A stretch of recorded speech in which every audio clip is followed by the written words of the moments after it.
Saudi Arabia अरब शरीफ में 1922 तक तुर्की की हुकूमत थी, जिसे खिलाफत उस्मानिया के नाम से जाना जाता है। 1922 से पहले सऊदी अरब का नाम सऊदी अरब नहीं बल्कि हिजाज मुक़द्दस था।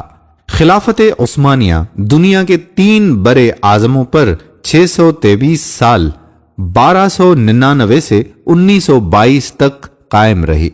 जब भी दुनिया में मुसलमानों पर जुल्म सितम होता था तो तुर्की हुकूमत उसका मुंह तोड़ जवाब देती। अमेरिका, बरतानिया, यूरोपियन, नसरानी और यहूदियों को अगर सबसे ज्यादा खौफ था तो वो खिलाफत उस्मानिया हुकूमत का था। अमेरिका, यूरोप जैसों को मालूम था कि जब तक खिलाफत उस्मानिया है हम मुसलमानों का कुछ भी नहीं बिगाड़ सकते हैं। अमेरिका और यूरोप ने खिलाफत उस्मानिया को खत्म करने की साजिश शुरू की।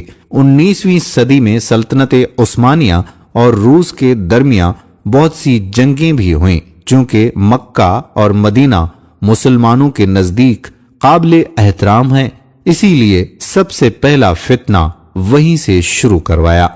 अमेरिका और यूरोप ने सबसे पहले उस शख्स को खड़ा किया जो क्रिश्चियन था। ऐसी अरबी जुबान बोलता था कि किसी को उस पर शक तक नहीं आया। उसने अरब के लोगों को खिलाफत उस्मानिया के खिलाफ ये कहकर गुमराह करने की नाकाम कोशिश की कि तुम अरबी हो और ये तुर्की अजमी यानी गैर अरबी हैं। हम अजमी की हुकूमत को कैसे बर्दाश्त कर रहे हैं। पर लोगों ने उसकी एक ना मानी। ये शख्स लॉरेंस ऑफ अरेबिया के नाम से मशहूर हुआ। आप लॉरेंस ऑफ अरेबियन लिखकर गूगल पर सर्च कर सकते हैं। फिर अमेरिका ने एक शख्स को खड़ा किया जिसका नाम अब्दुल वहाब नजदी था। अब्दुल वहाब नजदी की मुलाकात अरब के एक सौदागर से हुई जिसका नाम इब्ने सऊद था। उसने इब्ने सऊद को अरब का हुक्मरान बनाने का लालच दिया। फिर इब्ने सऊद ने मक्का, मदीना और ताइफ में तुर्की के खिलाफ जंग शुरू कर दी।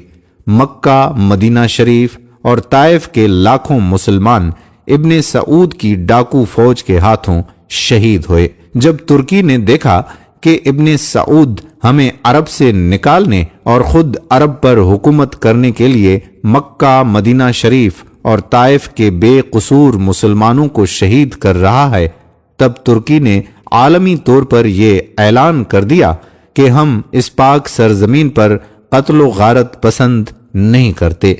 इस वजह से खिलाफत उस्मानिया को खत्म कर दिया गया, जिसकी वजह से 40 नए ममालिक वजूद में आए। फिर अरब और मुसलमानों का जवाल शुरू हुआ। हिजाज मुक़द्दस का नाम 1400 साल की तारीख में पहली बार बदला गया।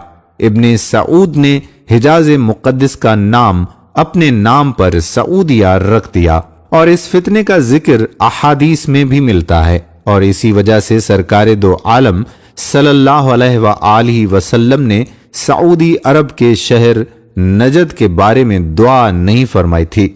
इसी नजद में इब्ने अब्दुल वहाब नजदी पैदा हुआ, जिससे अंग्रेजों ने एक नए मजहब की बुनियाद डलवाई और यही शहर मुसलिमा कज़्ज़ाब का जाए पैदाइश भी है।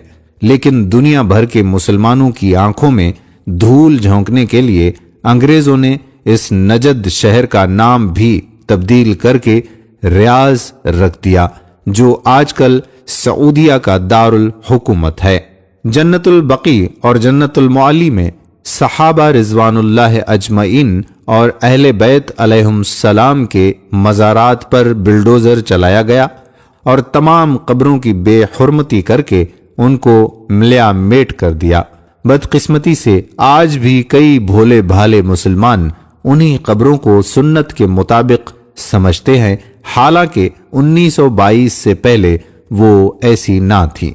हरम शरीफ के जिन दरवाजों के नाम सहाबा और अहल बैत के नाम पर थे, उनका नाम अल सऊद के नाम पर रखा गया। आप ये सारी मालूमात इंटरनेट के अलावा तमाम तारीख की किताबों में भी पढ़ सकते हैं।